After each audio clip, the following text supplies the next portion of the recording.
Start madam.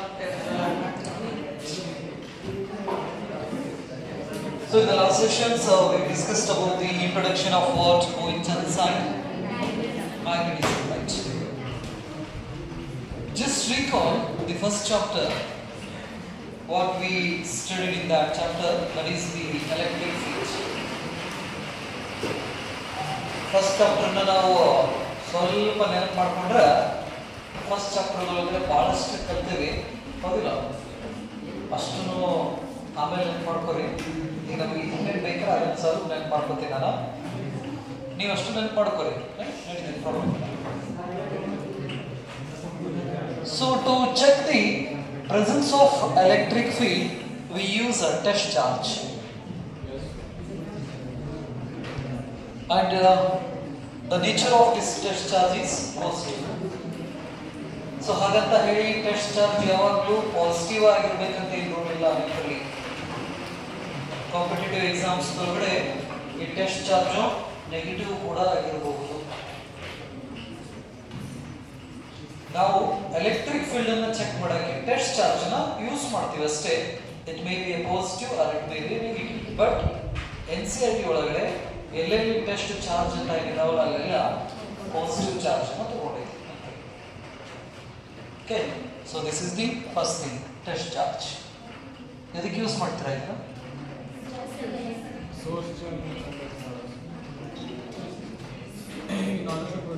ಈಗ smell ಇದು ಚಲೋ ಐತೆ ಇಲ್ಲ ಅಂತ ಹೇಳಿ ಹೇಳ್ಬೇಕಂದ್ರೆ ಏನ್ ತಗೊಂಡೋಗ್ತೀರಾ?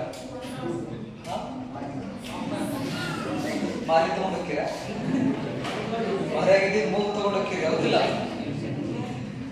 ಟೇಸ್ಟ್ ಚಲೋ ಐತೆ ಅಂತ ಹೇಳ್ಬೇಕಂದ್ರೆ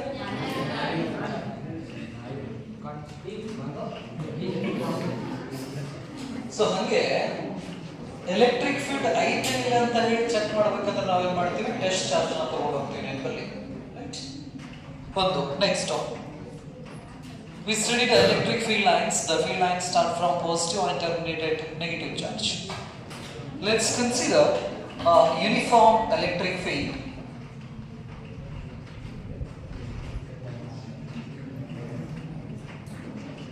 ಏನಿದು? Uniform electric field. The electric field lines start from positive and terminate at negative.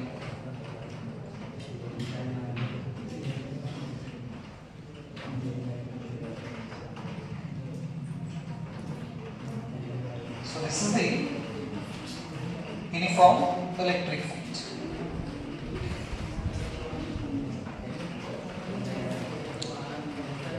The first situation is, suppose if we place that test charge at rest inside this uniform electric field. This is the first situation. Second situation, if we throw this test charge along the direction of the electric field. This is the second situation. Third situations, suppose if we throw this electric charge opposite to the electric field. The fourth situation, suppose if we throw the same electric charge, test charge, perpendicular to the electric field. Already first chapter ಕಲ್ತಿರಾ ಹೌದಾ? First chapter ಒಳಗಡೆ unit test charge ಬಗ್ಗೆನೂ ಗೊತ್ತಿದೆ. Next dipole ಬಗ್ಗೆನೂ ಕೂಡ study ಮಾಡಿರಾ. So ಹಾಗಾದ್ರೆ ಇಲ್ಲಿ ಒಂದು situations ಕೊಟ್ಟಿದ್ದು ನಿಮಗೆ. ಏನಂದ್ರೆ ಒಂದು ಯೂನಿಫಾರ್ಮ್ ಎಲೆಕ್ಟ್ರಿಕ್ ಫೀಲ್ಡ್ ಇದೆ. ಆ ಯೂನಿಫಾರ್ಮ್ ಎಲೆಕ್ಟ್ರಿಕ್ ಫೀಲ್ಡ್ ಅಲ್ಲಿ 4 ಸಿಚುವೇಶನ್ಸ್ ಅನ್ನು ಕೊಟ್ಟಿದ್ದೀನಿ. ಮೊದಲನೇ ಸಿಚುವೇಶನ್ಸ್ ದಲ್ಲಿ ಚಾರ್ಜ್ ರೆಸ್ಟ್ ದಲ್ಲಿದೆ, ಎಲೆಕ್ಟ್ರಿಕ್ ಫೀಲ್ಡ್ ಒಳಗಡೆನೆ ಇದೆ. ಎರಡನೇದು ಎಲೆಕ್ಟ್ರಿಕ್ ಫೀಲ್ಡ್ ಡೈರೆಕ್ಷನ್ ಏನಿದೆ ಅಲ್ಲ ಅದೇ ಡೈರೆಕ್ಷನ್ ಗೆ ಚಾರ್ಜ್ ಪಾರ್ಟಿಕಲ್ ಗೆ ಒಂದು ವೆಲಾಸಿಟಿನ ಕೊಟ್ಟು ನಾನು ಏನು ಮಾಡ್ತೀನಿ? ಇನಿಷಿಯಲ್ ವೆಲಾಸಿಟಿ ಕೊಟ್ಟು ಥ್ರೋ ಮಾಡ್ತೀನಿ. ಮೂರನೇ ಸಿಚುವೇಶನ್ಸ್ ದಲ್ಲಿ charge is moving opposite to the electric field. ಮೂರನೇ ಸಿಚುವೇಶನ್ಸ್ ನಲ್ಲಿ ಎಲೆಕ್ಟ್ರಿಕ್ ಫೀಲ್ಡ್ ನ ಅಪೋಸಿಟ್ ಆಗಿ ಚಾರ್ಜ್ ಪಾರ್ಟಿಕಲ್ ಅನ್ನು ನಾವು ಏನು ಮಾಡುತ್ತೇವೆ? ಥ್ರೋ ಮಾಡಾಕತ್ತೀವಿ. ಇನ್ನು ನಾಲ್ಕನೇ ಕೇಸ್ ನಲ್ಲಿ the charge is entering normal to the uniform electric field. use your first chapter knowledge.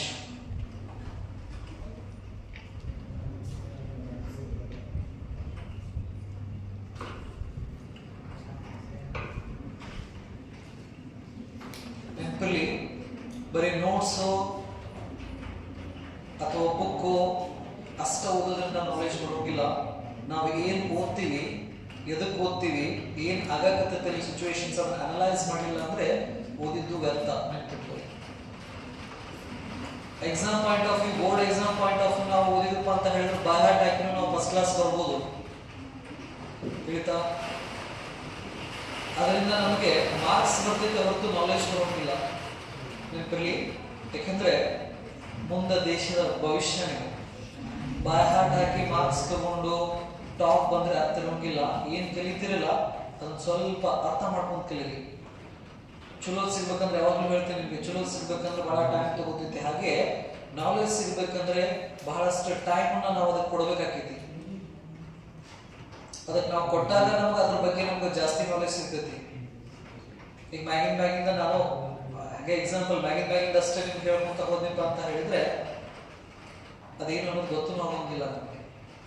Exam point of ಹೇಳ್ತೀನಿ, ಇದು ಇಂಪಾರ್ಟೆಂಟು, ಅದನ್ನೇನು ಮಾಡ್ರಿ ಬಾಯ್ಹಾಟ್ ಹಾಕ್ರಿ, 5 ಮಾರ್ಕ್ಸಿಗೆ ಬರ್ತೈತಿ, ಬರೀರಿ ಕೇಳ್ಯಾರ ಹಿಂಗೆಲ್ಲ ಕೇಳ್ಯಾರ ಅಂತ ಮಾಡಿದ್ರೆ ನನ್ನ ಸಬ್ಜೆಕ್ಟಿಗೆ ನಾನು ಮೋಸ ಮಾಡೋದು first of all. So I am not ready to cheat to my subject. ಸರಿ ಹೇಳ್ರಿ ಈಗ. ಸೊ ಅದಕ್ಕೆ ಸ್ವಲ್ಪ ನಾನು ಬೇಸಿಕ್ಕಿಂದ ಹೋಗೋದು ರೂಢ ನನಗೆ, ಯಾವುದೇ ಕಾನ್ಸೆಪ್ಟ್ ಇದ್ರು. ಅದಕ್ಕಂದ್ರೆ ನಾನು ಕಲಿಬೇಕಾದ್ರೆ ತಿಳ್ಕೊಳ್ಳಿಲ್ಲ, ಅಷ್ಟು ಫೆಸಿಲಿಟಿ ಇರಲಿಲ್ಲ.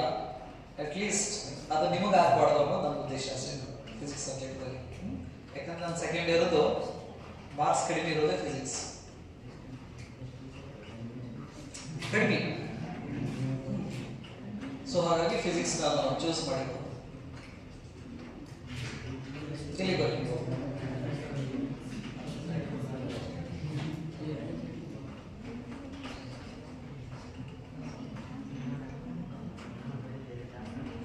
ನಾವು ಕಲಿಬೇಕಾದ್ರೆ ಫಿಸಿಕ್ಸ್ ಏನಾದ್ರು ನಿಮಗೆ ಹೇಳಿದ್ರಂದ್ರೆ ನಮ್ಮ ಹಳಿ ಭಾಷೆದಾಗ ಹೇಳ್ಬಿಡ್ತಾರೆ, ಊರ್ಲ ಮಾಡ್ಬಿಡ್ತಿದ್ರಂತೆ.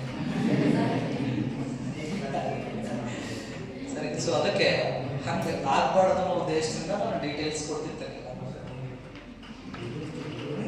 ಹೇಳಿ, ಯಾಕಂದ್ರೆ ಇದು ಫಸ್ಟ್ನೇ ಚಾಪ್ಟರ್ ಇದ ಬೇಕು ನನಗೀಗ 4ನೇ ಚಾಪ್ಟರ್ ಇದೆ, ಗೊತ್ತಿಲ್ಲ ಏನಾಗ್ತದೆ ಹೇಳಿ ಬೇಗ. ಮೊದಲೇ ಕೇಸ್ದಲ್ಲಿ ಫಸ್ಟ್ ಕೇಸ್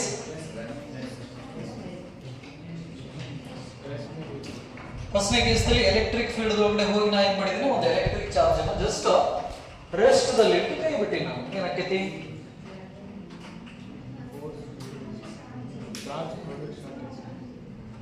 ವಿಚಾರ ಮಾಡ್ರಿ. ನಿಮ್ ಕಡೆ ನಾಲೆಜ್ ಐತೆ, ಆಲ್ರೆಡಿ ಮುಗಿಸಿರ, ಫಸ್ಟ್ ಚಾಪ್ಟರ್ ಮುಗಿಸಿರ, ಸೆಕೆಂಡ್ ಚಾಪ್ಟರ್ ಮುಗಿಸಿರ. ಐ ಥಿಂಕ್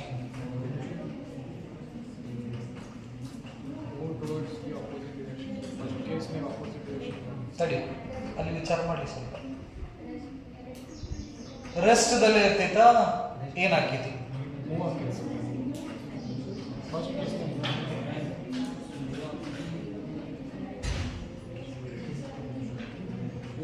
ಬೇಗ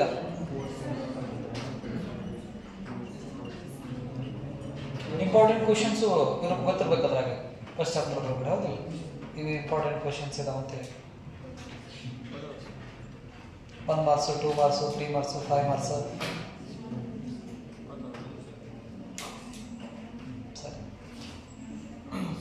ಸರಿ, ಬೇಗ move towards the opposite directions. Move towards the Opposite direction. Before that, remember, when we place an electric charge inside the electric field, it experiences the force. The expression of that force is F is equal to Q into E.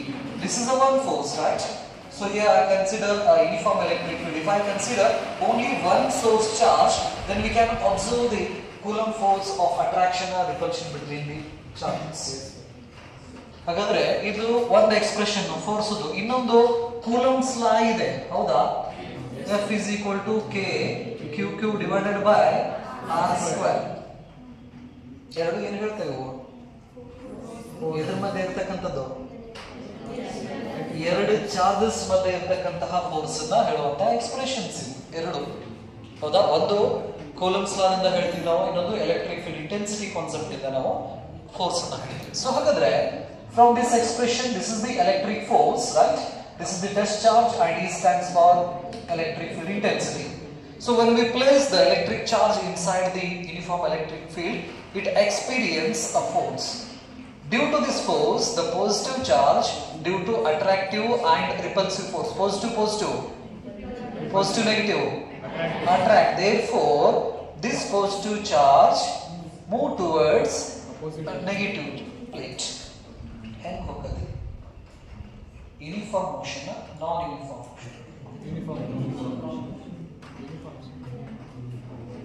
ಇರೋದೇ ಎರಡು, ಇಲ್ಲ ಒಂದು ಅರ್ಧ ಜನ uniform ಅಂದ್ರೆ ಇನ್ನು ಅರ್ಧ ಜನ ಅದರೊಳಗಡೆ ಎರಡರಾಗಿನೇ ಇರ್ತಾವೆ, ಕರೆಕ್ಟ್ ಆಗಿರ್ತಾರೆ.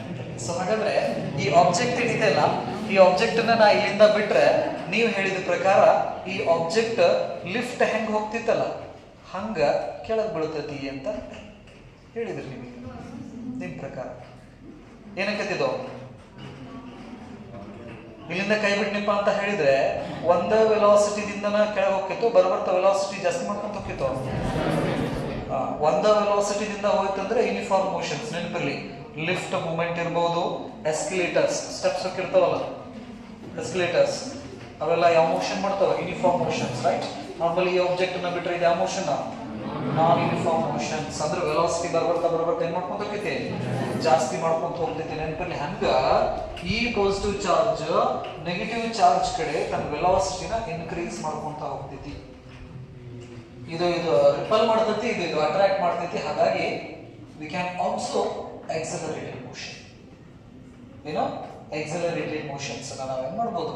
ನೋಡ್ಬೋದು. ಮಾಸ್ ಇದೆ, but this acceleration is a constant according to this expression. F is equal to ma, a is equal to f divided by m.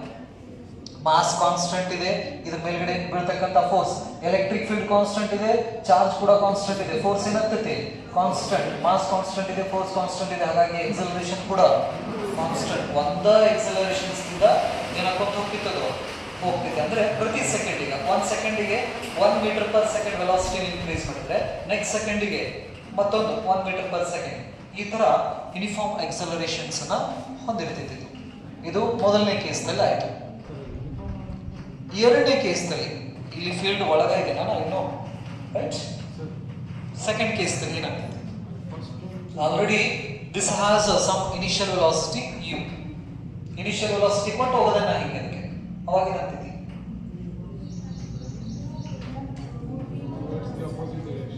Same directions. ಅಂದ್ರೆ ನೆಗೆಟಿವ್ ಕಡೆ ನಾವು ಹೋಗತ್ತೆ, ಪಾಸಿಟಿವ್ ಕಡೆ ಬರ್ತಿತ್ತು. ನಾವು ಹೋಗದಿದ್ದು ಸ್ಟ್ರೇಟ್ ಲೈನ್ ದಲ್ಲಿ ಇದೆ, ಹಾಗಾಗಿ ಅದು ಸ್ಟ್ರೇಟ್ ಲೈನ್ ದಲ್ಲಿನೇ ಇನ್ಕ್ರೀಸಿಂಗ್ ವೆಲಾಸಿಟಿದಲ್ಲಿ ಮೂವ್ ಆಗ್ತೈತಿ. So it will get some final velocity v. We have equations of motions. v is equal to u plus at. First year ಕಲ್ತಿರಿ ನೆನಪಿರಲಿ.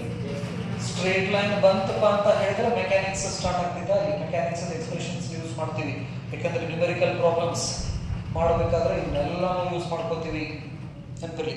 ಸೊ ಹಾಗಾದ್ರೆ ಸ್ಟ್ರೇಟ್ ಲೈನ್ ಇಲ್ಲಿ final velocity v equal to u plus at, s equal to ud plus half at square, v square equal to u square plus 2as. Next ಮೂರನೇ ಕೇಸಿಗೆ ಬರಿ. ಅಂದ್ರೆ ಇಲ್ಲಿ ಕೂಡ ನಾವು ಎಕ್ಸಲರೇಟೆಡ್ ಮೋಷನ್ಸ್ ಅನ್ನು ನಾವು ಅಬ್ಸರ್ವ್ ಮಾಡಬಹುದು. ಮೂರನೇ ಕೇಸ್ನಲ್ಲಿ ಎಲೆಕ್ಟ್ರಿಕ್ ಫೀಲ್ಡ್ ಗೆ ಅಪೋಸಿಟ್ ಹೋಗ್ತದೆ. ಏನಾಗ್ತದೆ ಇಲ್ಲಿ? ರಿಪಲ್ಷನ್ ಆಗುವುದಿಲ್ಲ. ಎಲೆಕ್ಟ್ರಿಕ್ ಫೀಲ್ಡ್ ಬರಾಕತೈತಿ. ಈಗ ಅದಕ್ಕೆ ಅಪೋಸಿಟ್ ಆಗಿ ನಾನು ಪಾಸಿಟಿವ್ ಚಾರ್ಜ್ ಅನ್ನು ಹೆಂಗೆ ಹೋಗದಲ್ಲಿ? Imagination is better than thinking. Acceleration ಕಡಿಮೆ ಆಗ್ತದೆ. ಓಕೆ, ಸೊ ಆ ಕಡೆನೂ ಪಾಸಿಟಿವ್ ಇದೆ, ಇದು ಪಾಸಿಟಿವ್ ಚಾರ್ಜ್ ಥ್ರೋ ಮಾಡೋದ್ರಿಂದ ಪಾಸಿಟಿವ್ ರಿಪಲ್ಸ್ ಆಗೋದ್ರಿಂದ ಇದರ ವೆಲಾಸಿಟಿ ಡಿಕ್ರೀಸ್ ಆಗ್ತಾ ಹೋಗ್ತದೆ. ಮುಂದೆ ಏನಾಗ್ತೈತಿ? ಶಾರ್ಟ್ ಡ್ಯೂರೇಷನ್ ವೆಲಾಸಿಟಿ ಕಟ್ ಆಗ್ತೈತೆ. ಓಕೆ, ಕಟ್ ಆದ ನಂತರ ಮುಂದೆ ವಾಪಸ್ ತನ್ನ ಡೈರೆಕ್ಷನ್ ಅನ್ನ ಚೇಂಜ್ ಮಾಡ್ಕೊಂಡು ಅದರ ಅಪೋಸಿಟ್ ಚಾರ್ಜ್ ಕಡೆ ಎಕ್ಸಲರೇಟ್ ಆಗ್ತೈತಿ. ನೆನಪಲ್ಲಿ ಹೆಂಗಂದ್ರೆ ಈ ಆಬ್ಜೆಕ್ಟ್ ಅನ್ನ ನಾವೀಗ ಮ್ಯಾಲ್ ಹೋಗುದಂದ್ರೆ ಮ್ಯಾಲ್ ಹೋಗ್ತಾ ಹೋಗ್ತಾ ಹೋಗ್ತಾ ಇದ್ರ ವೆಲಾಸಿಟಿ ಡಿಕ್ರೀಸ್ ಆಗೋಗ್ತಾ ಹೋಗ್ತೈತಿ. ಪರ್ಟಿಕ್ಯುಲರ್ ಹೈಟ್ ವೆಲಾಸಿಟಿ 0 ಆಕತಿ. ಅಲ್ಲಿಂದ ವಾಪಸ್ ತನ್ನ ಡೈರೆಕ್ಷನ್ ಅನ್ನ ಚೇಂಜ್ ಮಾಡ್ಕೊಂಡು ವೆಲಾಸಿಟಿನ ಇನ್ಕ್ರೀಸ್ ಮಾಡ್ಕೊಂತ ಬರ್ತೈತಿ. ಹಂಗೆ ಈ ಎಲೆಕ್ಟ್ರಿಕ್ ಚಾರ್ಜ್ ಏನಾದ್ರೂ ನಾನು ಎಲೆಕ್ಟ್ರಿಕ್ ಫೀಲ್ಡ್ ಅಪೋಸಿಟ್ ಆಗಿ ಹಿಂಗ್ ಹೋಗುತ್ತೆ ಅಂದ್ರೆ ಇದು ತನ್ನ ವೆಲಾಸಿಟಿನ ಡಿಕ್ರೀಸ್ ಮಾಡ್ಕೊಂತ ಬರ್ತೈತಿ. ಈ ತರ ವೆಲಾಸಿಟಿನ ಡಿಕ್ರೀಸ್ ಮಾಡ್ಕೊಂತ ಬಂದು ಸ್ಟಾಪ್ ಆಗಿ ತನ್ನ ಡೈರೆಕ್ಷನ್ ಅನ್ನ ಚೇಂಜ್ ಮಾಡ್ಕೊಂಡು ವೆಲಾಸಿಟಿನ ಇನ್ಕ್ರೀಸ್ ಮಾಡ್ಕೊಂತ ಬರ್ತೈತಿ. This is the path of charge when we throw opposite to the electric field.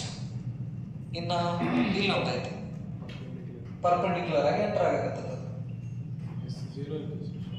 ಇಲ್ಲಿಂದ ಒಳಗಡೆ ಇದು ಎಂಟರ್ ಆಯ್ತಪ್ಪ ಅಂತ ಹೇಳಿದ್ರೆ ಪಾಸಿಟಿವ್ ಚಾರ್ಜ್ ಒಳಗಡೆ ಬಂತಂದ್ರೆ positive positive positive negative attract. So ಹಾಗಾಗಿ ಇದು ಎಂಟರ್ ಆದ ತಕ್ಷಣನ ಯಾವ ಚಾರ್ಜ್ ಕಡೆ ಓಡಾಕ್ ಚಾಲು ಮಾಡ್ತೈತಿ? ಯಾವುದು? ನೆಗೆಟಿವ್ ಚಾರ್ಜ್ ಕಡೆ. ಅಂದ್ರೆ ಚಾರ್ಜ್ ಏನಾದ್ರೂ ಎಲೆಕ್ಟ್ರಿಕ್ ಫೀಲ್ಡ್ ಒಳಗಡೆ ಬಂತಂದ್ರೆ ಫೋರ್ಸ್ ಅದ್ರ ಮೇಲೆ ಚಲೋ ಆಗೈತಿ. ಇದು ಎಲೆಕ್ಟ್ರಿಕ್ ಫೀಲ್ಡ್ ಒಳಗಿದ್ದಾಗ ಸಪೋಸ್ ಇಲ್ಲಿಂದ ಏನೋ ಫುಲ್ ಎಕ್ಸಲರೇಟ್ ಆಗಿ ಬಂತ, ಇದು ಅಟ್ರಾಕ್ಟ್ ಆಗಲಿ, ಇಲ್ಲಿಂದ ದಾಟಿ ಹೊರಗೆ ಬಂತಂದ್ರೆ ಮುಂದೆ ಕಡೆ ಬರ್ತದೆ, ಯಾವ ಡೈರೆಕ್ಷನ್ ಹೋಗ್ತೈತಿ?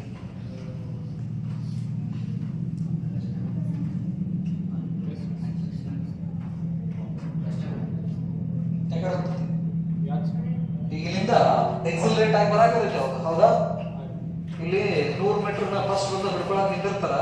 ಈಗ 100 ಮೀಟರ್ ಬರೋ ಸ್ಲೋ ಓಡಿ ಬರ್ತಾನ, ಇವ್ರು ಹಿಡ್ಕೊತಾರ ಅಂತೇಳಿ ಏನ್ ಮಾಡ್ತಾನ? ಸಿಕ್ಕಾಪಟ್ಟೆ ಸ್ಪೀಡ್ ನಾಗ ಬಂದಪ್ಪ ಅಂತ ಹೇಳಿದ್ರೆ ಇವ್ರು ಹಿಡ್ಕೊಳಕ್ ಆಗೋಂಗಿಲ್ಲ. ಅಲ್ಲಿಂದ ಹೊರಗಡೆ ಬಂದ್ಬಿಡ್ತಾನ. ಹೆಂಗ ಹೋಗ್ತಾನ? ಸೇಮ್ ಡೈರೆಕ್ಷನ್ಸ್ ಹೋಗ್ತಾನ.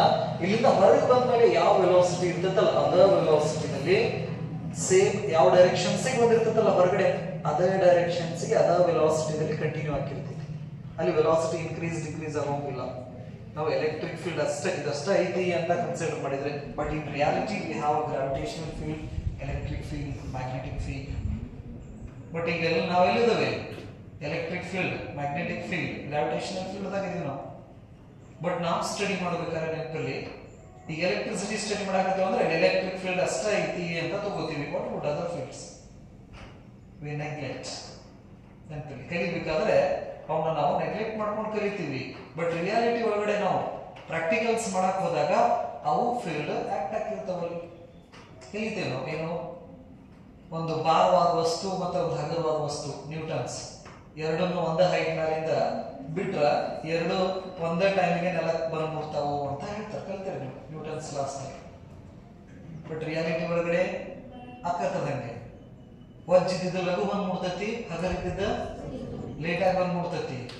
ಬಟ್ ಇನ್ ಅ ವ್ಯಾಕ್ಯೂಮ್, ಯಾಕಂದ್ರೆ ಇಲ್ಲಿ ಗ್ರಾವಿಟೇಷನಲ್ ಫೀಲ್ಡ್ ಐತಿ, ಹೌದಾ? ಬಟ್ ವ್ಯಾಕ್ಯೂಮ್ ಒಳಗಡೆ ಎರಡೂ ಒಂದೇ ಟೈಮಿಗೆ ಬಂದು ರೀಚ್ ಆಗ್ತಾವ. ಹೌದಾ? ಅಂದ್ರೆ ಪ್ರಾಕ್ಟಿಕಲ್ ಮಾಡಕತ್ತಾಗ ನಾವು ಥಿಯರಿ ಕಲಿಯೋದು ಒಂದು, ಬಟ್ ಪ್ರಾಕ್ಟಿಕಲಿ ಮಾಡಕತ್ತಾಗ ರಿಯಾಲಿಟಿ ಅವಾಗ ಗೊತ್ತಾಗೋದು ಆಕ್ಚುಲಿ ಏನಾಗ್ತಾ ಇದೆ ಅಂತ ಹೇಳಿ. ಇಲ್ಲಿ ನಾವು ಕಲಿಬೇಕಾದ್ರೆ ಜಸ್ಟ್ ಎಲೆಕ್ಟ್ರಿಕ್ ಫೀಲ್ಡ್ ಅಷ್ಟೇ ತಗೊಂಡಿನಿ. ಹಾಗಾದ್ರೆ ಇದು ಎಕ್ಸ್ಪೆರಿಮೆಂಟ್ ನಾವೇನ್ ಮಾಡ್ತಿರ್ತೀವಲ್ಲ, ಗ್ರಾವಿಟೇಷನಲ್ ಫೀಲ್ಡ್ ಇರೋಂಗಿಲ್ಲ, ಮ್ಯಾಗ್ನೆಟಿಕ್ ಫೀಲ್ಡ್ ಇರೋಂಗಿಲ್ಲ.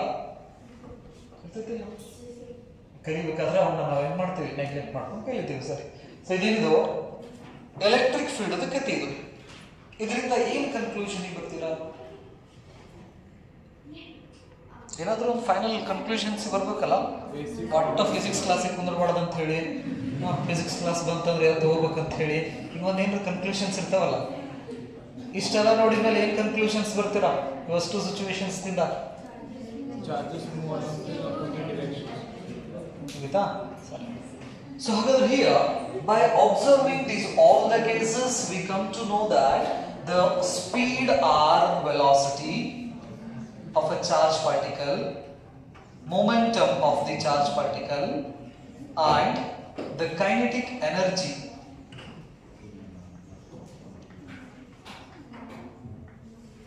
of the charged particle will change in the electric field. ಹಾಗಾದ್ರೆ ಎಲೆಕ್ಟ್ರಿಕ್ ಫೀಲ್ಡ್ ಒಳಗಡೆ ಒಂದು ಚಾರ್ಜ್ ಏನಾದ್ರು ಬಂತಂದ್ರೆ ಅದರದ್ದು ಸ್ಪೀಡ್ ದಲ್ಲಿ ವೇರಿಯೇಷನ್ ಸ್ಟಾರ್ಟ್ ಆಗ್ತೈತಿ ನೆಟ್ನಲ್ಲಿ. Next momentum, P = mass into velocity ಅಂತ ಕರಿತೀವಿ. ಮೊಮೆಂಟಮ್ ದಲ್ಲಿ ಚೇಂಜ್ ಆಗ್ತೈತಿ. ನೆಕ್ಸ್ಟ್ ಕೈನೆಟಿಕ್ ಎನರ್ಜಿ ದಲ್ಲಿ ಚೇಂಜ್ ಆಗ್ತೈತಿ. ನಾವು ಕಲಿತಿದ್ದನ್ನು ಸ್ವಲ್ಪ ಅನಲೈಸ್ ಮಾಡಬೇಕು. ಕಾಂಪಿಟೇಟಿವ್ ಎಕ್ಸಾಮ್ಸ್ ಒಳಗಡೆ ಅಪ್ಲೈಡ್ ಸ್ವಲ್ಪ ಬರ್ತಾವೆ ನೆನಪಲ್ಲಿ. ನೀವು ನೀಟ್, JEE, NDA ಎಕ್ಸಾಮ್ಸ್ ಮಾಡಬೇಕಪ್ಪ ಅಂತ ಹೇಳಿದ್ರೆ ಸ್ವಲ್ಪ ಕಲಿತಿದ್ದನ್ನು ಅಪ್ಲೈ ಮಾಡೋದನ್ನು ಕಲಿಬೇಕು. ಈ ಬೋರ್ಡ್ ಎಕ್ಸಾಮ್ಸ್ನಲ್ಲಿ ಡೈರೆಕ್ಟ್ ಕ್ವಶನ್ಸ್ ಇರ್ತಾವೆ, ಅಲ್ಲೇನು ಅಪ್ಲೈ ಮಾಡೋ ಕೆಲಸ ಇಲ್ಲ. ಈ ಇದಿಷ್ಟು ಮಾರ್ಕ್ಸಿಗೆ ಬರ್ಬೇಕಂದ್ರೆ ನಮ್ಮ ಬೈಹ್ಯಾಟ್ ಹಾಕಿದ್ರು ಹೋಗಿ ಬರಿಬೋದು. ಬಟ್ ಕಾಂಪಿಟೇಟಿವ್ ಓದಿರಪ್ಪ ಅಂತ ಹೇಳಿದರೆ ನಾವು ಕಲಿತಿದ್ದನ್ನ ಅಪ್ಲೈ ಮಾಡಿ ಆನ್ಸರ್ ಮಾಡಬೇಕಾಗಿ. ಇದನ್ನು ಕಲ್ತೀರ ನೀವು ಫಸ್ಟ್ ಚಾಪ್ಟರ್ದಲ್ಲಿ. ಈ ಈಕ್ವೇಷನ್ ಬಂದೈತಾ ಫಸ್ಟ್ ಇಯರ್ ಒಳಗಡೆ ಈ ಈಕ್ವೇಷನ್ಸು ಬಂದಾವು.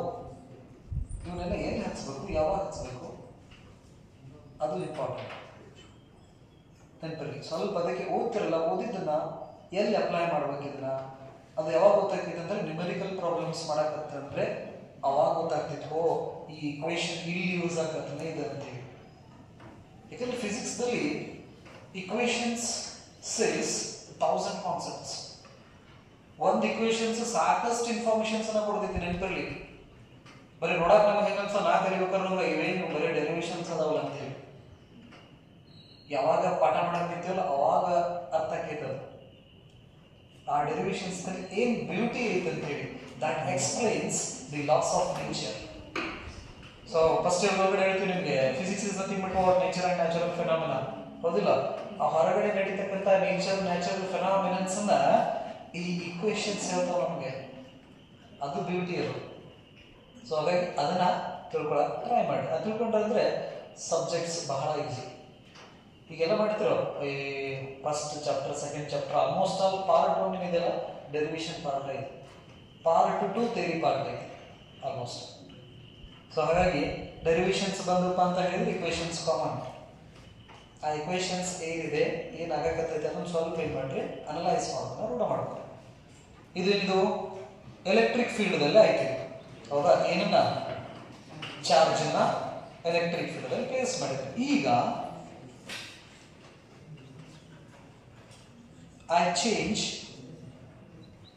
the field.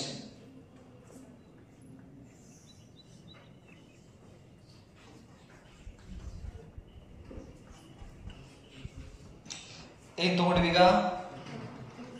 ಯಾವ ಫೀಲ್ಡ್ ತಗೊಂಡ್ವಿ?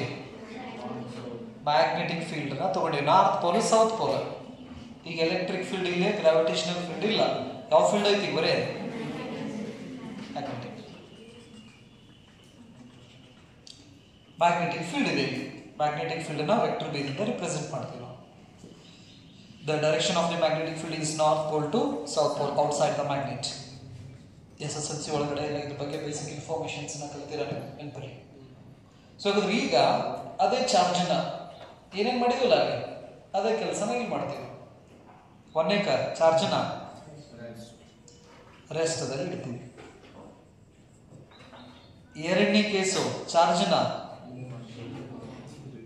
Magnetic field directions ಮುಂಟ ಒಗಿತೀವಿ. ಮೂರನೇದು ಚಾರ್ಜ್ ನ ಅಪೋಸಿಟ್ ಡೈರೆಕ್ಷನ್ಸ್ ದಲ್ಲಿ ಒಗಿತೀವಿ. ನಾಲ್ಕನೇದು ಪರ್ಪೆಂಡಿಕ್ಯುಲರ್ ಆಗಿ ಒಗಿತೀವಿ. ನೋಡ್ರಿ ಇದ್ರ ಬಗ್ಗೆ ಏನಾದರೂ ಹೇಳಕ್ ಆಗ್ತಿತ್ತನ? ಸೇಮ್ ಮೇಲ್ಗಡೆ ಎಲೆಕ್ಟ್ರಿಕ್ ಫೀಲ್ಡ್ ತನಕ ಗೊತ್ತಾಗಿದೆ ನಿಮಗೆ, ಹೌದಾ? ಈಗ ಕೆಳಗಡೆ ನಾನು ಫೀಲ್ಡ್ ಚೇಂಜ್ ಮಾಡಿ ಅಷ್ಟೇ. ಎಲೆಕ್ಟ್ರಿಕ್ ಫೀಲ್ಡ್ ಬದಲು ಏನ್ ಮಾಡಿದ್ದೀವಿ? ಮ್ಯಾಗ್ನೆಟಿಕ್ ಫೀಲ್ಡ್ ಅನ್ನ ಇಂಟ್ರೊಡ್ಯೂಸ್ ಮಾಡಿದ್ದೀವಿ. ಹಾಗಾದ್ರೆ ಇವು 4 ಕೇಸ್ನಲ್ಲಿ ಏನೇನು ಆಗಬಹುದು? ನಿಮ್ ಕಡೆ ಇರೋ ನಾಲೆಜಸ್ ಅನ್ನ ಯೂಸ್ ಮಾಡಿ ಸ್ವಲ್ಪ ಟ್ರೈ ಮಾಡಿ ನೋಡೋಣ. ಓಕೆ, ಎಲೆಕ್ಟ್ರಿಕ್ ಫೀಲ್ಡ್ ದಾಗ ಆಗಿದ್ದ ಮ್ಯಾಗ್ನೆಟಿಕ್ ಫೀಲ್ಡ್ ಒಳಗಡೆ ಆಕತಿ ಅಂತ ಹೇಳಿ ಇವ ಹೇಳ್ತಾನೆ. ಮುಂದೆ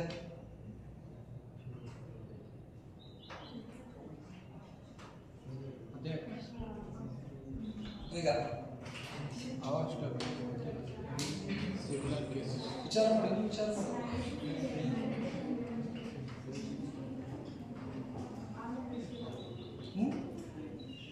ತಪ್ಪಿರ್ಲಿ ಸರಿ ಇರ್ಲಿ ಹೇಳ್ತದೆ. ಮೊದಲನೇ ಕೇಸ್ನಲ್ಲಿ ಈಗ ಓಕೆ ರೆಸ್ಟ್ ಇದೆ, ಏನಾಗ್ತೈತೆ ರೆಸ್ಟ್ ಅಲ್ಲಿ ಇದ್ರೆ?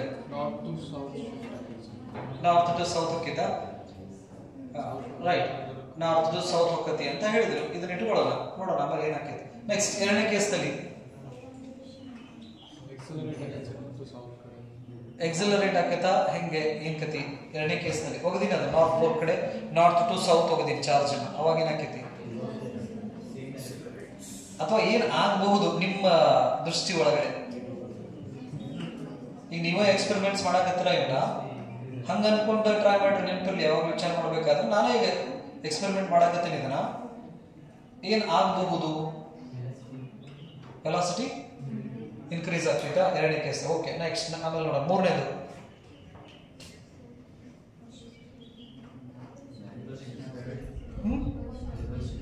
ರಿಪಲ್ಷನ್ ಆಗತ್ತೆ ನೆಕ್ಸ್ಟ್ ನಾಲ್ಕನೇದು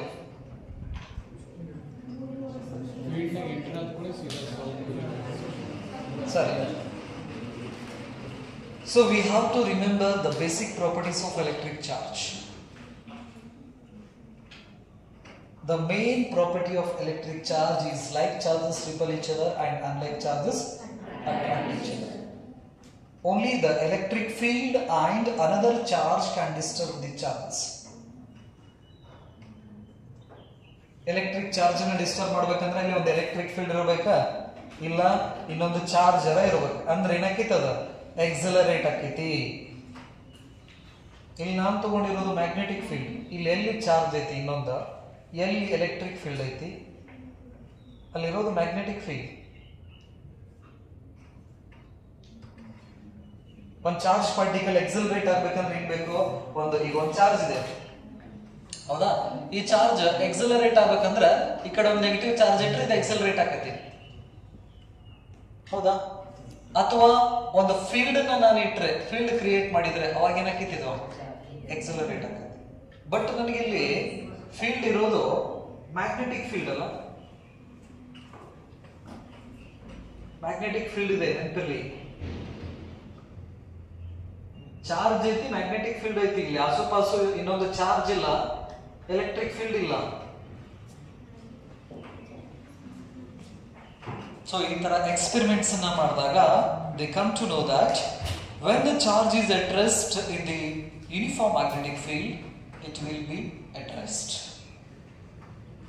ಮ್ಯಾಗ್ನೆಟಿಕ್ ಫೀಲ್ಡ್ ಇರೋದ್ರಿಂದ ಇಲ್ಲ ಏನಾದ್ರು ಒಂದು ಚಾರ್ಜ್ ತಗೊಂಡ್ಬಂದಿದ್ದೀನಿ ಅಂದ್ರೆ ಹೆಂಗ್ ಇಟ್ಟಿರ್ತಾವಲ್ಲ ಆ ಚಾರ್ಜ್ ಹಂಗೆ ಇರ್ತೈತೆ ಯಾಕಂದ್ರೆ ಆಸುಪಾಸು ಇನ್ನೊಂದು ಚಾರ್ಜ್ ಇಲ್ಲ ಎಲೆಕ್ಟ್ರಿಕ್ ಫೀಲ್ಡ್ ಇಲ್ಲ ಅಂದ್ರೆ ಡಿಸ್ಟರ್ಬ್ ಮಾಡಕ್ಕೆ ಮ್ಯಾಗ್ನೆಟಿಕ್ ಫೀಲ್ಡ್ ಇರೋದಿಲ್ಲ ನೆನಪಲ್ಲಿ ಸೊ ಹಾಗಾಗಿ ರೆಸ್ಟ್ ದಾಗ ರೆಸ್ಟ್ ದಾಗ ಇರ್ತೈತಿ ಆನಂತರ ಸೆಕೆಂಡ್ ಒನ್ ಇನಿಷಿಯಲ್ ವೆಲಾಸಿಟಿ ನಾನು ಯು ಕೊಟ್ಟು ಅಂದ್ರೆ ಈಗ 30 ಸ್ಪೀಡ್ ದಲ್ಲಿ ನಾನು ಈಗ ಹೋಗೋದ್ನೆ ಅಂದ್ರೆ ಅದ್ರದ್ದು ವೆಲಾಸಿಟಿ ಚೇಂಜ್ ಆಗ್ಬೇಕಂದ್ರೆ ಅದ್ರ ಇದರಿಗೆ ಇನ್ನೊಂದು ಚಾರ್ಜ್ ಇರಬೇಕು ಇಲ್ಲ ಅದ ಎಲೆಕ್ಟ್ರಿಕ್ ಫೀಲ್ಡ್ ನಾಗ ಹೊಂಟಿರ್ಬೇಕು ಇಲ್ಲಿ ಯಾವ ಫೀಲ್ಡ್ ನಾಗ ಹೊಂಟದ ಮ್ಯಾಗ್ನೆಟಿಕ್ ಫೀಲ್ಡ್ ನಾಗ ಹೊಂಟತಿ ಹಾಗಾಗಿ ನಾ ಎಷ್ಟು ವೆಲಾಸಿಟಿ ಕೊಟ್ಟಿರ್ತೈತಲ್ಲ ಅಷ್ಟ ವೆಲಾಸಿಟಿ ಇಂದ ಹೋಗ್ತೈತಿ so here the angle between magnetic field and velocity is 0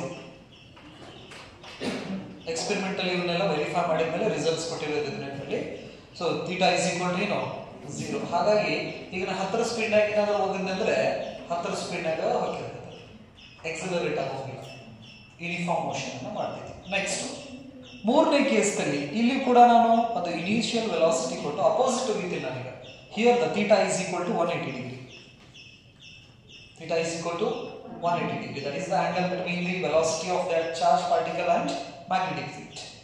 In this case also there is no charge to accelerate this one. Charge accelerate ಆಗಬೇಕಂದ್ರೆ ಅಲ್ಲಿ ಇನ್ನೊಂದು ಚಾರ್ಜ್ ಬೇಕು ಅಥವಾ ಎಲೆಕ್ಟ್ರಿಕ್ ಫೀಲ್ಡ್ ಬೇಕು ಇಲ್ಲಿ ಚಾರ್ಜ್ ಇಲ್ಲ ಎಲೆಕ್ಟ್ರಿಕ್ ಫೀಲ್ಡ್ ಇಲ್ಲ ಹಾಗಾಗಿ ಇದು ಎಕ್ಸಲರೇಟ್ ಆಗೋಂಗಿಲ್ಲ ನಾ ಎಷ್ಟು ವೆಲಾಸಿಟಿದಲ್ಲಿ ಹೋಗ್ತಿರ್ತೇವಲ್ಲ ಅಷ್ಟು ವೆಲಾಸಿಟಿದಲ್ಲಿನ ಹೊಕ್ಕಿರ್ತೈತಿ ಹೇಳ್ಬೇಕಂದ್ರೆ ಸ್ಪೇಸ್ ದಲ್ಲಿ ಅಸ್ಟ್ರೋನಾಟ್ಸ್ ತೇಲಾಡ್ತಿರ್ತಾರೆ ಅವ್ರೇನಾದ್ರು ಒಂದು ವಸ್ತು ಸ್ಪೇಸ್ ದಲ್ಲಿ ಒಗದ್ರಪ್ಪ ಅಂದ್ರೆ ಆ ವಸ್ತು ಅದರ್ ಸ್ಪೀಡ್ ದಲ್ಲಿ ಹೋಗ್ತಿರ್ತೈತಿ ಇಲ್ಲಿ ಬರಿ ಇದು ಮೂರನೇದು ನೆಕ್ಸ್ಟ್ ನಾಲ್ಕನೇದು ಒಂದು ವೆಲಾಸಿಟಿದಿಂದ ಇದನ್ನ ಪರ್ಪೆಂಡಿಕ್ಯುಲರ್ ಆಗಿ ಮ್ಯಾಗ್ನೆಟಿಕ್ ಫೀಲ್ಡ್ ಒಳಗಡೆ ಕಳಿಸಿದಾಗ this charge starts to experience a force, means it changes its direction. Experiment ಮಾಡಬೇಕಾದ್ರೆ ಪರ್ಪೆಂಡಿಕ್ಯುಲರ್ ಆಗಿ ಥ್ರೋ ಮಾಡಿದಾಗ ಈ ಚಾರ್ಜ್ ಏನ್ ಮಾಡಕತ್ತೋ ತನ್ನ ಡೈರೆಕ್ಷನ್ಸ್ ನ ಚೇಂಜ್ ಮಾಡ್ಕೊಳಕತ್ತು ಹಾಗಾದ್ರೆ according to the Newton's laws ಪ್ರಕಾರ ಒಂದು ವಸ್ತು ತನ್ನಲ್ಲಿ ಏನಾದ್ರೂ ಬದಲಾವಣೆಯನ್ನ ಮಾಡ್ಕೊಳಕತ್ತಿತ್ತಂದ್ರೆ ಅದರ ಮೇಲ್ಗಡೆ ಫೋರ್ಸ್ ಬೀಳಾಕತ್ತೈತಿ ಅಂತ ಅರ್ಥ. ಹಾಗಾದ್ರೆ ಈ ಚಾರ್ಜ್ ಪಾರ್ಟಿಕಲ್ ಹೋಗ್ತಕ್ಕಂತ ಡೈರೆಕ್ಷನ್ ಅನ್ನ ಚೇಂಜ್ ಮಾಡ್ಕೊಳಕತ್ತೈತಂದ್ರೆ ಇದ್ರ ಮೇಲ್ಗಡೆ ಫೋರ್ಸ್ ಬೀಳಾಕತ್ತೈತಿ. ಹಾಗಾದ್ರೆ ಆ ಫೋರ್ಸ್ ಅನ್ನ ಹಾಕಕತ್ತವ್ರು ಯಾರು ಇರೋರು ಇಲ್ಲಿ? Magnetic field. A magnetic field apply a force on the moving charge. So ಹಾಗಾಗಿ ಇಲ್ಲಿ magnetic field ಇದೆ B, the magnitude of the charge is Q, right, and it has velocity V. So with the help of this concept we are able to describe the magnetic field, because magnetic field is a three-dimension concept. So ಹಾಗಾಗಿ ಇದನ್ನ ನಾವು experiments ಅನ್ನ ಮಾಡ್ತೀವಿ. Experiments ಮಾಡಿದ ಮೇಲೆ magnetic field ಅನ್ನ ನಾವು ಏನು ಮಾಡ್ಕೋತೀವಿ? ಡಿಫೈನ್ ಮಾಡ್ಕೋತೀವಿ. Magnetic field. So ಹಾಗಾದ್ರೆ the magnetic field applies the force on this moving charge. That force is directly proportional to the magnitude of the charge, and the force is directly proportional to the its component of velocity, that is v sin theta ಅಂತ ನಾವು ಕರೀತೀವಿ. Next, so andre this is the direction of the magnetic field and this is the direction of the velocity of the charge particle. ಅಂದ್ರೆ ಈ ಕಡೆ north pole, ಈ ಕಡೆ south pole ಇದೆ. ಹಾಗಾದ್ರೆ ನಾವು ಫಸ್ಟ್ ರೆಸ್ಟ್ ದಲ್ಲಿ ನೋಡ್ತೀವಿ, ಏನು ಆಗೋಂಗಿಲ್ಲ. Same along and opposite directions ದಲ್ಲಿ ಥ್ರೋ ಮಾಡ್ತೀವಿ, ಏನು ಎಫೆಕ್ಟ್ ಆಗೋಂಗಿಲ್ಲ. ಅದೇ ನಾವು theta is equal to 0 degree ಮತ್ತು 180 ಡಿಗ್ರಿನ ಬಿಟ್ಟು ಬೇರೆ ಯಾವುದೇ ಆಂಗಲ್ಸ್ ದಲ್ಲಿ ಚಾರ್ಜ್ ಪಾರ್ಟಿಕಲ್ಸ್ ನಾವು ಥ್ರೋ ಮಾಡಿದ್ರೆ ಅಂದ್ರೆ ಒಂದು ವೆಲಾಸಿಟಿಯಿಂದ ಮ್ಯಾಗ್ನೆಟಿಕ್ ಫೀಲ್ಡ್ ಒಳಗಡೆ ಕಳಿಸುತ್ತೆ, ಅವಾಗ ಮ್ಯಾಗ್ನೆಟಿಕ್ ಫೋರ್ಸ್ ಅಪ್ಲೈ ಆಗಕ್ಕೆ ಸ್ಟಾರ್ಟ್ ಆಗುತ್ತೆ. ಸೊ ಹಾಗಾಗಿ this is the velocity and magnetic field. We can observe some angle theta between these two. Therefore, in this case, theta is angle between velocity vector and magnetic field. We resolve these vectors into two components. One is along the direction of the magnetic field. This is v cos theta, and another one is perpendicular to this magnetic field. That is v sin theta. So here, when we observe the angle between v cos theta and magnetic field, theta is equal to 0 degree. But in theta is equal to 0, the charge particle is not experiencing any force. It is moving with a uniform velocity. Theta is equal to 0 ಇದ್ದಾಗ ಎಷ್ಟು velocity ಇರ್ತದಲ್ಲ ಅಷ್ಟೇ ವೆಲಾಸಿಟಿದಲ್ಲಿ ಹೋಗ್ತಿರ್ತೈತೆ. ಅದು increase ಮಾಡ್ಕೊಳ್ಳಂಗಿಲ್ಲ, decrease ಮಾಡ್ಕೊಳ್ಳಂಗಿಲ್ಲ. ಅಂದ್ರೆ ಇದರ ಮೇಲ್ಗಡೆ force ಬೀಳಂಗೆ ಇಲ್ಲ ಅಂತ ಅರ್ಥ.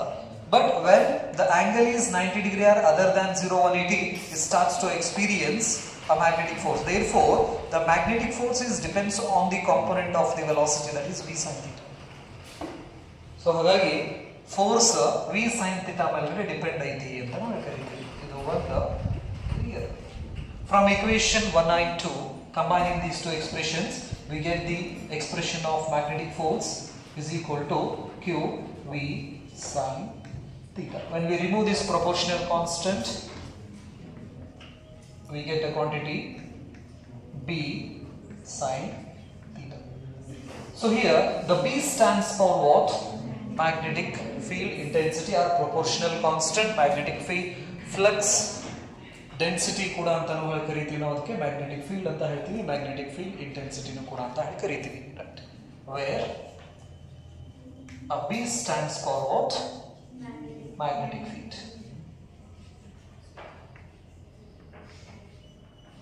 Magnetic field ಅಂತ ನಾವು ಕರೀತೀವಿ. So Fm stands for magnetic force.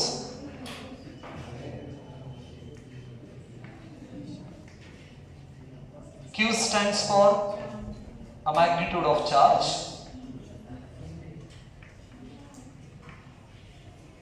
Magnitude of charge, and V stands for velocity of charge particle. Velocity of charge particle.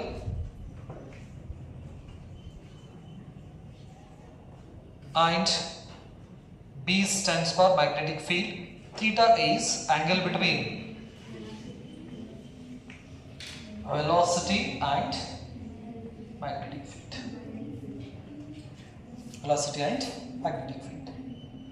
So here the magnetic force depends on the velocity of the charged particle. So in the first situations the velocity of the charged particle is 0. So ಹಾಗಾದ್ರೆ ಇಲ್ಲಿ ನಾವು ಇವೆರಡು equations ಅನ್ನು observe ಮಾಡಿದ್ರೆ the force is directly proportional to the magnitude of the charge and velocity theta. ಇದರ ಮೇಲೆ depend ಇದೆ charge, magnitude of charge, velocity ಮತ್ತು ಥೀಟಾ ಮೇಲ್ಗಡೆ ಡಿಪೆಂಡ್ ಇದೆ. ಸೊ ಹಾಗಾದ್ರೆ here velocity is equal to 0. Velocity 0 ಆಯ್ತಂದ್ರೆ Fm is equal to 0. So ಅದ್ರ ಮೇಲ್ಗಡೆ ಬೀಳ್ತಕ್ಕಂಥ ಮ್ಯಾಗ್ನೆಟಿಕ್ ಫೋರ್ಸ್ 0, ಹಾಗಾಗಿ ಏನು ಇಟ್ಟಿರ್ತೇವಲ್ಲ ಅಲ್ಲೇ ಉಳಿತೈತಿ.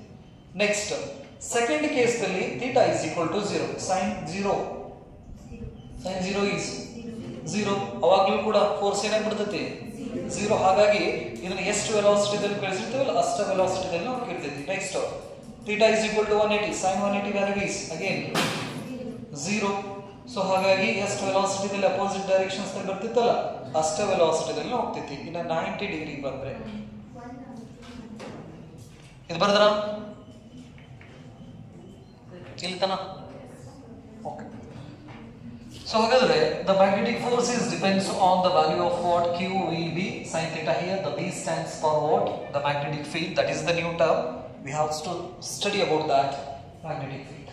So ಹಾಗಾದ್ರೆ ನಾವು ಫಸ್ಟ್ ಇಯರ್ ದಾಗ ಫೋರ್ಸ್ ಬಗ್ಗೆ ಸ್ಟಡಿ ಮಾಡೇವೆ, ಫಸ್ಟ್ ಚಾಪ್ಟರ್ ಒಳಗಡೆ ಚಾರ್ಜ್ ಬಗ್ಗೆ ಸ್ಟಡಿ ಮಾಡೇವೆ, ಫಸ್ಟ್ ಇಯರ್ ದಾಗ ವೆಲಾಸಿಟಿ ಬಗ್ಗೆ ನಾವು ಸ್ಟಡಿ ಮಾಡಿಬಿಟ್ಟೇವೆ. ಥೀಟಾ ಅನ್ನೋದು ಆಂಗಲ್ ಅದು. ಹಾಗಾದ್ರೆ ಇಲ್ಲಿ ಬಂದಿರೋ ಹೊಸಬರು ಯಾರು? magnetic field. So ಹಾಗಾದ್ರೆ in this chapters we are going to deal with what? Magnetic field and the origin of magnetic field. A force is which quantity? Vector quantity, right? Therefore we can write this expression in vector form. In vector notation, the magnetic force that is equal to a charge is a scalar quantity, vector v cross vector v. This is the vector form of what? Magnetic force. Magnetic force. The unit of force is Newton. So with the help of the QVB sin theta, we can get the magnitude of that force. ಎಷ್ಟು force ಬೆಳಕತ್ತತಿ ಅನ್ನೋದು ನಮ್ಗೆ ಗೊತ್ತಾಗತ್ತೆ. Force ಅನ್ನೋದು vector quantity ಅಲ್ಲ, ಹಾಗಾಗಿ ನಾವು ಏನು ಹೇಳಬೇಕಾಗ್ತೈತಿ? Directions ಅನ್ನು ಕೂಡ ಹೇಳಬೇಕಾಗ್ತೈತಿ. So in order to get the direction of this magnetic force, we use two rules. ಎರಡು ರೂಲ್ಸ್ ಅನ್ನು ನಾವು ಯೂಸ್ ಮಾಡ್ತೀವಿ ನೆನಪಲ್ಲಿ. ಯಾವುದು? ಮ್ಯಾಗ್ನೆಟಿಕ್ ಫೋರ್ಸ್ ದ ಡೈರೆಕ್ಷನ್ಸ್ ಅನ್ನು ನಾವು ಪಡೆಯಬೇಕಂದ್ರೆ ರೈಟ್ ಹ್ಯಾಂಡ್ ಅನ್ನು ಯೂಸ್ ಮಾಡ್ತೀವಿ, ಲೆಫ್ಟ್ ಹ್ಯಾಂಡ್ ಅನ್ನು ಯೂಸ್ ಮಾಡ್ತೀವಿ. To get the direction of magnetic force,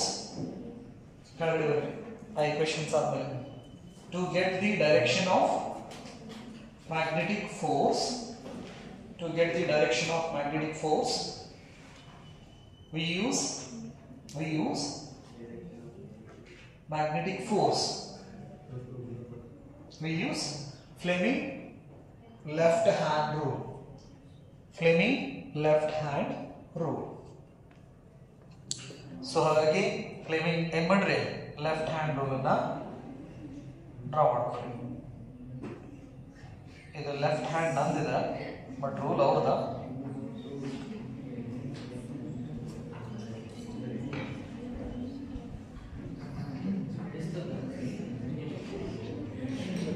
So this middle finger indicates the direction of the magnetic field.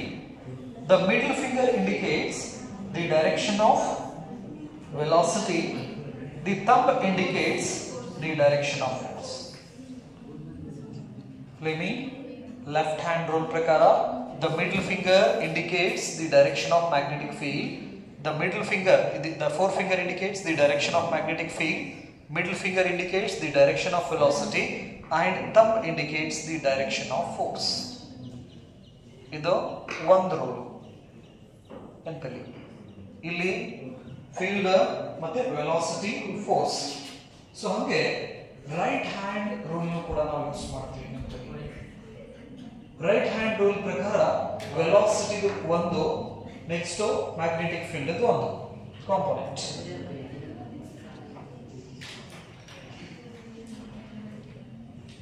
So ಹಾಗಾದ್ರೆ ಹಿಯರ್ ಕ್ರಾಸ್ ಪ್ರಾಡಕ್ಟ್ ಬಂತಂದ್ರೆ to get the direction of the cross product we use a right hand rule. ಇನ್ನೊಂದು rule ಬರೀ Fleming left hand rule ಬರ್ದ್ರ first rule ಎಂದು ಬರ್ದು draw ಮಾಡ್ಕೊರಿ. Draw ಮಾಡಿ 4 finger, middle finger and thumb. So ಹಾಗಾದ್ರೆ first ಈ ರೂಲ್ ಅನ್ನು ಸ್ವಲ್ಪ ಏನ್ ಮಾಡ್ರಿ, ಪ್ರಾಕ್ಟೀಸ್ ಮಾಡ್ರಿ. ಫ್ಲೇಮಿಂಗ್ ಲೆಫ್ಟ್ ಹ್ಯಾಂಡ್ ರೂಲ್ ಅಂತ ಹಾಕಿದ್ರ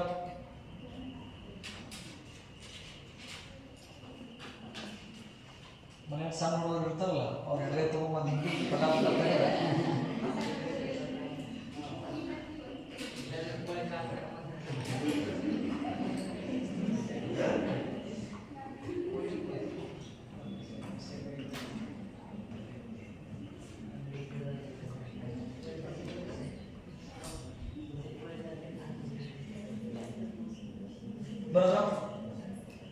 okay.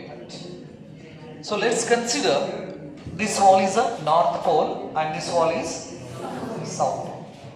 So the magnetic field lines are from north to south. Hing magnetic field line hing ಬರಕತ್ತು ಹೌದಾ? ಸರಿ. ಸೊ ಹಾಗಾದ್ರೆ ಈಗ ಒಂದು ಚಾರ್ಜ್ ಪಾರ್ಟಿಕಲ್ ಅನ್ನ ಏನ್ ಮಾಡ್ತೀವಿ, ನಾನು ಇಲ್ಲಿಂದ ನಾರ್ಮಲ್ ಆಗಿ ಥ್ರೋ ಮಾಡ್ತೀವಿ. ಈಗ ಆ ಚಾರ್ಜ್ ಪಾರ್ಟಿಕಲ್ ಸುಮ್ಮನೆ ತಗೊಂಡ್ಬಂದು ನಾನು ಅದರೊಳಗಡೆ ಇಟ್ನಿಪ್ಪ ಅಂತ ಹೇಳಿದ್ರೆ ಇದ್ರ ಮೇಲ್ಗಡೆ ಮ್ಯಾಗ್ನೆಟಿಕ್ ಫೋರ್ಸ್ ಬೀಳ್ತಿತ್ತಾ? ಬೀಳೋಂಗಿಲ್ಲ, ಝೀರೋ ಆಗ್ತೈತಿ. ರೆಸ್ಟ್ ಆಗಿತ್ತಂದ್ರೆ ಈಗ ಏನ್ ಮಾಡ್ತೀನಿ ನಾನು, ಪರ್ಪೆಂಡಿಕ್ಯುಲರ್ ಆಗಿ ಹಿಂಗ್ ಥ್ರೋ ಮಾಡ್ತೀನಿ. ಮ್ಯಾಗ್ನೆಟಿಕ್ ಫೀಲ್ಡ್ ಹಿಂಗ್ ಹೊಂಟತಿ, ಚಾರ್ಜ್ ಪಾರ್ಟಿಕಲ್ ಹಿಂಗ್ ಎಂಟರ್ ಆಗಕತ್ತೈತಿ. ಎಂಟರ್ ಆದ ತಕ್ಷಣನೇ ಇದು ಯಾವ ಡೈರೆಕ್ಷನ್ ಹೋಗ್ತೈತಿ? ಡೈರೆಕ್ಷನ್ಸ್ ರೂಲ್ ಕೊಟ್ಟಿನಿ ನಾನಲ್ಲಿ, ನಿಮ್ ಕಡೆನೆ ಥ್ರೋ ಮಾಡಕತ್ತೀನಿ ನಾನೀಗ. ರೂಲ್ ಹೆಂಗ್ ಯೂಸ್ ಮಾಡ್ಬೇಕಂದ್ರೆ ಮ್ಯಾಗ್ನೆಟಿಕ್ ಫೀಲ್ಡ್ ಯಾವ ಕಡೆ ಇದೆ ಹೌದಾ? ಹಾಗಾಗಿ ಫಸ್ಟ್ ಮ್ಯಾಗ್ನೆಟಿಕ್ ಫೀಲ್ಡ್ ಯಾವ ಕಡೆ ಐತಲ್ಲ ಹಿಂಗ್ ಮೂವ್ ಮಾಡ್ಕೊಂತ ಏನ್ ಮಾಡ್ಬೇಕ, ಈ ಕಡೆ ಹಿಂಗ್ ಹಿಡಿಬೇಕ. ಮ್ಯಾಗ್ನೆಟಿಕ್ ಫೀಲ್ಡ್ ಈ ಕಡೆ ಇರ್ತದೆ. ವೆಲಾಸಿಟಿ ಯಾವ ಕಡೆ ಇದೆ, ನಿಮ್ ಕಡೆ ಬರಾಕತ್ತೈತೆ ಹೌದಿಲ್ಲ? ಸೊ ಹಾಗಾಗಿ ಏನ್ ಮಾಡ್ಬೇಕ, ವೆಲಾಸಿಟಿ ಯಾವ ಕಡೆ ಇರ್ತೈತಲ್ಲ ಆ ಕಡೆ ಮಿಡಲ್ ಫಿಂಗರ್ ನ ಸ್ಟ್ರೆಚ್ ಮಾಡ್ಬೇಕು. First magnetic field, next velocity. ತಮ್ಮನ್ನ ಸ್ಟ್ರೆಚ್ ಮಾಡಿದ್ರೆ ಯಾವ ಕಡೆ, ಫೋರ್ಸ್ ದ ಡೈರೆಕ್ಷನ್ಸ್ ಹಿಂಗ್ ಬರಾಕತ್ತೈತಿ, ಈ ತರ ಹಿಂಗ್ ಹಿಡ್ಕೋಬೇಕು. ಹಾ, so magnetic field, velocity and this is the force ಯಾವ ಕಡೆ ಹೋಗ್ತಾ ಇದೆ, ಅಪ್ವರ್ಡ್. ಅಂದ್ರೆ ಈ ಚಾರ್ಜ್ ಪಾರ್ಟಿಕಲ್ ಮ್ಯಾಗ್ನೆಟಿಕ್ ಫೀಲ್ಡ್ ಒಳಗಡೆ ಎಂಟರ್ ಆದ ತಕ್ಷಣನೇ ಮ್ಯಾಗ್ನೆಟಿಕ್ ಫೋರ್ಸ್ ನ ಎಕ್ಸ್ಪೀರಿಯನ್ಸ್ ಮಾಡಕ್ ಸ್ಟಾರ್ಟ್ ಮಾಡ್ತೈತಿ. ಹಾಗಾಗಿ ಹಿಂಗ್ ಬಂದಿದ್ದ ಚಾರ್ಜ್ ಪಾರ್ಟಿಕಲ್ ಮೇಲ್ ಹೋಗಕ್ ಸ್ಟಾರ್ಟ್ ಆಯ್ತು. ಮ್ಯಾಲ್ ಹೊಂಟಾಗ ಯಾವ ಕಡೆ ಫೋರ್ಸ್ ಎಕ್ಸ್ಪೀರಿಯನ್ಸ್ ಮಾಡ್ತೈತಿ, ಇಲ್ಲಿಂದ ಫೋರ್ಸ್ ಹಿಂಗ್ ಬಂತು. ಈಗ ಚಾರ್ಜ್ ಪಾರ್ಟಿಕಲ್ ಹಿಂಗ್ ಬರಾಕತ್ತೈತಿ, ಹಿಂಗ್ ಮೇಲ್ ಹೊಂಟು. ಮೇಲ್ ಹೊಂಟಾಗ ಮ್ಯಾಗ್ನೆಟಿಕ್ ಫೀಲ್ಡ್ ಹಿಂಗಿದೆ, ಚಾರ್ಜ್ ಪಾರ್ಟಿಕಲ್ ಯಾವ ಕಡೆ ಹೊಂಟೈತಿ, ಅಪೋರ್ಡ್ ಡೈರೆಕ್ಷನ್ ಹೋಗ್ತಾ ಇದೆ. ತಮ್ಮ ಸ್ಟ್ರೆಚ್ ಮಾಡ್ರಿ ಇನ್ವರ್ಡ್. ಸೊ ಅಂದ್ರೆ ಹಿಂಗ್ ಬಂದಿರೋ ಚಾರ್ಜ್ ಮೇಲ್ ಹೋಗಿ ಮತ್ತೆ ಹಿಂಗ್ ಇನ್ವರ್ಡ್ ಬರಾಕತ್ತೆ. ಈಗ ಇನ್ವರ್ಡ್ ದಲ್ಲಿ ಹಿಂಗ್ ಕೈ ಮುರ್ಕೊಳಕ್ ಹೋಗ್ಬೇಡಿ, ಜಸ್ಟ್ ಹಿಂಗ್ ಬಳಸ್ತೀನಿ. Magnetic field, the direction of the charge and this is the direction of force ಯಾವ ಕಡೆ, ಡೌನ್ವರ್ಡ್. ಅಂದ್ರೆ ಎಂಟರ್ ಆದ ತಕ್ಷಣ ಅಪ್ವರ್ಡ್ ಫೋರ್ಸ್ ಎಕ್ಸ್ಪೀರಿಯನ್ಸ್ ಮಾಡೋದ್ರಿಂದ ಅಪ್ವರ್ಡ್ ಹೊಡ್ತು. ಅಪ್ವರ್ಡ್ ಹೋಗ್ಬೇಕಾದ್ರೆ ಇನ್ವರ್ಡ್ ಫೋರ್ಸ್ ಎಕ್ಸ್ಪೀರಿಯನ್ಸ್ ಮಾಡ್ತು. ಇನ್ವರ್ಡ್ ಹೋಗ್ಬೇಕಾದ್ರೆ ಡೌನ್ವರ್ಡ್ ಫೋರ್ಸ್. ಈಗ ಮತ್ತೆ ಯಾವ ಕಡೆ, ಔಟ್ವರ್ಡ್. ಸೊ ಹಾಗಾದ್ರೆ when a charge particle enters normally into the magnetic field with some velocity, it experiences a magnetic force. Due to that magnetic force, it starts to move in a circular path. ತಿರ್ಗಾಕ್ ಚಲೋ ಆಗುತ್ತೆ. ಹಾಗಾದ್ರೆ ತಿರ್ಗಾಕತ್ತಂದ್ರೆ ತಲೆ ಒಳ ಹೇಳಕ್ ಚಲೋ ಹಾಕೊಂಡು ಸಣ್ಣ ರೇಡಿಯಸ್ನ ತಿರುತ್ತದ್ದು, ದೊಡ್ಡ ರೇಡಿಯಸ್ನ ತಿರುತ್ತದ್ದು ಹೇಳಿದ್ದಾರೆ ನಾನು, ಹೌದಿಲ್ಲ? ಸಣ್ಣ ರೇಡಿಯಸ್ನ ತಿರುಗುತ್ತೆ ಅಂತ ಹೇಳಿ. ಸೊ ಎಂಟರ್ ಆಯ್ತು, ಫೋರ್ಸ್ ಡೈರೆಕ್ಷನ್ಸ್ ನಿಂದ ನಮಗೇನು ಕನ್ಫರ್ಮ್ ಆಯ್ತು, ನಾರ್ಮಲ್ ಆಗಿ ಎಂಟರ್ ಆಯ್ತು ಅಂದ್ರೆ ಸರ್ಕ್ಯುಲರ್ ಪಾತ್ದಲ್ಲಿ ತಿರುಗಾಕತ್ತೈತಿ. ಹಾಗಾದ್ರೆ ದೊಡ್ಡ ಸರ್ಕಲ್ ನ್ಯಾಗ ತಿರುತ್ತದ್ದು, ಸಣ್ಣ ಸರ್ಕಲ್ ನ್ಯಾಗ ತಿರುತ್ತದ್ದು. ವೆಲಾಸಿಟಿ ಇದಕ್ಕೆ ನಾನು 10 ಮೀಟರ್ ಪರ್ ಸೆಕೆಂಡ್ ಕೊಟ್ಟೋಗಿ ಒಳಗೆ ಹೋದ್ಮೇಲೆ ತಿರ್ಗಾಕತ್ತಾಗ ಅದ್ರದ್ದು ವೆಲಾಸಿಟಿ ಸೇಮ್ ಇರ್ತೈತು, ಚೇಂಜ್ ಆಗ್ತೈತು. ಎದ್ರ ಮೇಲೆ ಡಿಪೆಂಡ್ ಇರ್ತೈತಿ, ಹೌದಾ? ನೆಕ್ಸ್ಟ್ ರೇಡಿಯಸ್ ಸಣ್ಣದು ದೊಡ್ಡದು ಅದೊಂದು 1 ಸೆಕೆಂಡಿಗೆ ಎಷ್ಟು ರೌಂಡ್ ಹೊಡಿತೈತಿ ಇದು? ಎಷ್ಟು ಹೊಡಿಲ್ಲ ನಮ್ಗೆ ಅದ್ರ ಬಡಿಗೆ ಅದು ಹೋಲಿದ್ರೆ ಹೆಂಗೆ ಅಂದ್ರೆ ಫ್ರೀಕ್ವೆನ್ಸಿ. ಒಂದು ರೌಂಡ್ ಹೊಡಿಬೇಕಂದ್ರೆ 1 ವರ್ಷ ತಗೋತತ್ತು, ಎಷ್ಟು ಟೈಮ್ ತಗೋತಿತ್ತು? ಒಳಗೇನೋ ಬಂತು ನೆನಪಿರ್ಲಿ, ಬಂದು ಸರ್ಕ್ಯುಲರ್ ಮೋಷನ್ ಮಾಡಕತ್ತು ಅಂತ ಹೇಳಿದ್ರೆ ರೇಡಿಯಸ್ ಏನು, ವೆಲಾಸಿಟಿ ಏನು, ಆಂಗ್ಯುಲರ್ ವೆಲಾಸಿಟಿ ಏನು, ಆಂಗ್ಯುಲರ್ ಫ್ರೀಕ್ವೆನ್ಸಿ ಏನು, ಅದರದ ಟೈಮ್ ಪೀರಿಯಡ್ ಏನು, ಅದರ ಫ್ರೀಕ್ವೆನ್ಸಿ ಏನು ಬೇಕಲ್ಲ. ಆಮೇಲೆ ನೋಡೋಣ ಅವೆಲ್ಲ. ರೈಟ್. ಸೊ ಇದೇನಿದು ಒಂದು ರೂಲ್ ಆಯ್ತು. ಫ್ಲೇಮಿಂಗ್ ಲೆಫ್ಟ್ ಹ್ಯಾಂಡ್ ರೂಲ್ ಇಂದ ನಾವು ಏನ್ ಮಾಡ್ತೀವಿ, ಮ್ಯಾಗ್ನೆಟಿಕ್ ಫೋರ್ಸ್ ದ ಡೈರೆಕ್ಷನ್ಸ್ ಇನ್ನ cross product V cross B ಇದೆಲ್ಲ, ಈ ಕ್ರಾಸ್ ಪ್ರಾಡಕ್ಟ್ ಇಂದ ಡೈರೆಕ್ಷನ್ಸ್ ನಾವು ಪಡಿಬೇಕಂದ್ರೆ ರೈಟ್ ಹ್ಯಾಂಡ್ ಅನ್ನ ಯೂಸ್ ಮಾಡ್ತೀವಿ. ರೈಟ್ ಹ್ಯಾಂಡ್ ಅನ್ನ ನಾವು ಏನಪ್ಪ ಅಂತ ಹೇಳಿದ್ರೆ ವೆಲಾಸಿಟಿ ಫಸ್ಟ್ ವೆಕ್ಟರ್ ಯಾವ್ದಿದೆ, ವೆಲಾಸಿಟಿ ಇದೆ. ರೈಟ್ ಹ್ಯಾಂಡ್ ಅನ್ನ ವೆಲಾಸಿಟಿ ಯಾವ ಡೈರೆಕ್ಷನ್ ಇರ್ತಿತ್ತಲ್ಲ, ಈಗ ಇಲ್ಲಿ ಡೌನ್ವರ್ಡ್ ಇದೆ, ಸೊ ಹಾಗಾಗಿ ಕೈನಷ್ಟು ಏನ್ ಮಾಡ್ತೀವಿ, ಡೌನ್ವರ್ಡ್ ಹಿಂಗ ಸ್ಟ್ರೆಚ್ ಮಾಡ್ತೀವಿ ಈ ತರ. ನೆಕ್ಸ್ಟ್ ವಿ ಆದ ನಂತರ ಯಾರಿದಾರ, ಬಿ ಇದೆ ನೆನಪಲ್ಲಿ. ಸೊ ಹಾಗಾದ್ರೆ ವಿ ದಿಂದ ಬಿ ಬರಬೇಕು. ನಾ ಏನಾದ್ರು ಕೈ ಹಿಂಗಿಟ್ನಪ್ಪ ಅಂದ್ರೆ ಬಳ್ಳ ಮುರ್ಕೋಬೇಕಾಗತ್ತೆ ಹಿಂಗ್ ತರ್ಬೇಕಂದ್ರೆ. ಸೊ ಅದಕ್ಕೆ ಏನ್ ಮಾಡ್ತೀವಿ, ಹೊಳೆಯಾಡ್ಸಿ ನೋಡ್ತೀವಿ ಈ ಬೆರಳು ಯಾವ ಕಡೆ ಬೆಂಡ್ ಆಗ್ಬೇಕಂದ್ರೆ ಸೆಕೆಂಡ್ ವೆಕ್ಟರ್ ಯಾವ ಕಡೆ ಇರ್ತೈತಲ್ಲ ಆ ಕಡೆ ಬೆಂಡ್ ಆಗ್ಬೇಕು. ಹಾಗಾದ್ರೆ ಈ ಡೈರೆಕ್ಷನ್ಸ್ ಡೌನ್ವರ್ಡ್ ಇದೆ. ನೆಕ್ಸ್ಟ್ ಇಲ್ಲಿಂದ ಮ್ಯಾಗ್ನೆಟಿಕ್ ಫೀಲ್ಡ್ ಈ ಡೈರೆಕ್ಷನ್ ಇದೆ. ಅಂದ್ರೆ ನಮ್ ಕೈ ಇಲ್ಲಿಂದ ಈ ಪೋರ್ಷನ್ ವೆಲಾಸಿಟಿ ವೆಕ್ಟರ್ ಹೇಳಿದ್ರೆ ಇಲ್ಲಿಂದ ಈ ಪೋರ್ಷನ್ ಮ್ಯಾಗ್ನೆಟಿಕ್ ಫೀಲ್ಡ್ ವೆಕ್ಟರ್ ನ ತಿಳಿಸ್ತೈತಿ ನೆನಪಲ್ಲಿ. Velocity magnetic field, the thumb indicates outward. ಅಂದ್ರೆ ಆ ಚಾರ್ಜ್ ಪಾರ್ಟಿಕಲ್ ಔಟ್ವರ್ಡ್ ಫೋರ್ಸ್ ನ ಎಕ್ಸ್ಪೀರಿಯನ್ಸ್ ಮಾಡ್ತೈತಿ ಕ್ರಾಸ್ ಪ್ರಾಡಕ್ಟ್. ಸೊ ಇದರಲ್ಲಿ ಯಾವ್ದಾದ್ರು ಒಂದನ್ನ ನೆನ್ಪಿಟ್ಕೋರಿ. Better to remember a Fleming left hand rule. Okay. So ಹಾಗಾದ್ರೆ ಇದೇನಿದು ಡೈರೆಕ್ಷನ್ಸ್ ಇಷ್ಟ ಆಯ್ತು. ಇನ್ನು special cases in next class we will discuss some special cases about this magnetic